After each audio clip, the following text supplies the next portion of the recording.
দেবলীনাকে পালাতে সহযোগিতা করতে গিয়ে এবার রীতিমতো ইন্দ্রাণী গাঙ্গুলি সন্দেহর তালিকায় চলে এলো মেঘা। হ্যাঁ বন্ধুরা, ভিডিওটা দেখতে থাকুন।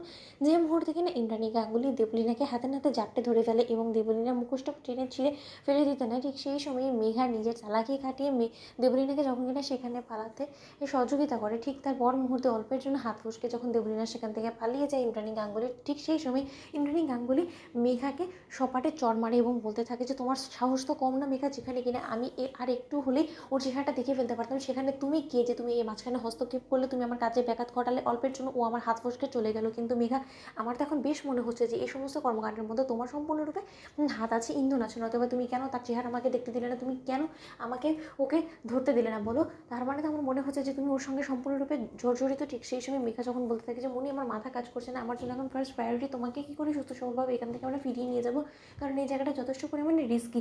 অন্যদিকে আয়ুষ এবং নিশান যখন বলতে থাকে যে মা যা কথা হবে আমরা বাড়ি ফিরে না হয় বলি, কারণ এখন আমাদের হাতে একদম সময় নেই এবং এই জায়গাটাতে আর বেশিক্ষণ থাকাটা আমাদের জন্য খুব একটা সেফ হবে না, তার থেকে বরঞ্চ চলো আমরা বাড়ি ফিরে যাই। এবং কুসুমও বাড়ির পথেই আসছে। ঠিক সেই সময় কুসুম বাড়ির পথে আসার সময় যখন কিনা দেবলীনাকে রাস্তার ধারে দেখতে পাই, ঠিক সেই সময় কুসুমের সন্দেহটা আরও বেশি তীব্র হয়ে যায় এবং কুসুম বলতে থাকে যে আমি খুব ভালো করে বুঝতে পেরে গেছি যে এই সমস্ত কিছু নোংরা কর্মকাণ্ড আপনাদের দু বোনের, এবং আজকে বাড়িতে গিয়ে কী করে আমি ওই মেঘা ম্যাডামকে দেবী মায়ের কাছে নাস্তানাবোধ করে ছাড়ি, এবার শুধু মেঘা ম্যাডাম আপনি সেটাই দেখেন। ঠিক সেই সময় বাড়ি ফেরা মাত্রই মিনাকে যখন বলতে থাকি যে দিদি জানো তো, তুমি যতক্ষণ এই বাড়িতে ছিলে না ততক্ষণ আমি ঈশ্বরের কাছে বসে শুধু এতটুকুই প্রার্থনা করেছি যে হাই ঈশ্বর, তুমি আমার দিদিকে আমার কাছে ফিরিয়ে দেবো। এই গাঙ্গুলি পরিবারের মাথা আমার দিদি ভাই ছাড়া এখানে এই পরিবারটাকে কেউ একত্রে রাখতে পারবে না। একমাত্র এই পরিবারটাকে জুড়ে যদি কেউ রাখতে পারে সেটা হলো গিয়ে আমার দিদিভাই, এবং এই দিদিভাই না আসলে আমি কোনো মতে বাঁচবো না, জানো তো দিদি।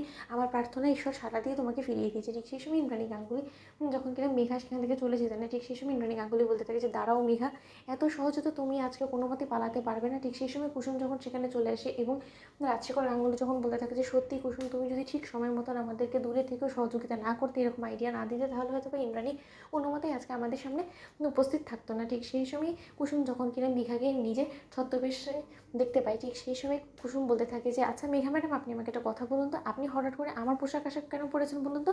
না মানে আমি তো এবারে কাজের লোক, তাই না, তাহলে কাজের লোকের পোশাক হঠাৎ আপনার কেন প্রয়োজন পড়ে গেলো। ঠিক সেই সময় মেঘা বলতে থাকে যে বাড়ি কেন আবার পড়বে না বলো তো, আমিও তো আয়ুষ ঈশানের প্ল্যানের একটা পার্ট। তুমি যেরকমভাবে ওদেরকে প্ল্যাটিংয়ে করতে সাহায্য করেছো, ঠিক তেমনি আমি ওদের প্ল্যানটা ঠিকঠাকভাবে এক্সিকিউট করতে সহযোগিতা করেছি। ঠিক সেই সময় অনুশ্রী বলতে থাকছে মেঘা, সেটা বললে তো হবে না, তুমি আমাদের প্ল্যানের কোনোদিনও কোনো রকম কোনো পার্টি ছিলে না, কারণ আমরা যখন কিনা এই প্ল্যানটা করেছি কুসুমের সঙ্গে তখন তুমি কোথাও উপস্থিত ছিলে না, তুমি কোথায় সেখানে উড়ে এসে জুড়ে বসলাম, তো সেটাই বুঝতে পারছি না। তোমাকে তো আমরা এই সম্পর্কে কিছু বলিনি, এবং যতক্ষণ মনি এ বাড়িতে ছিল না ততক্ষণ তো তোমারও দেখা মেলেনি। তুমি কোথা থেকে এলে? তো বন্ধুরা লাইক এন্ড শেয়ার করো, সাবস্ক্রাইব করো।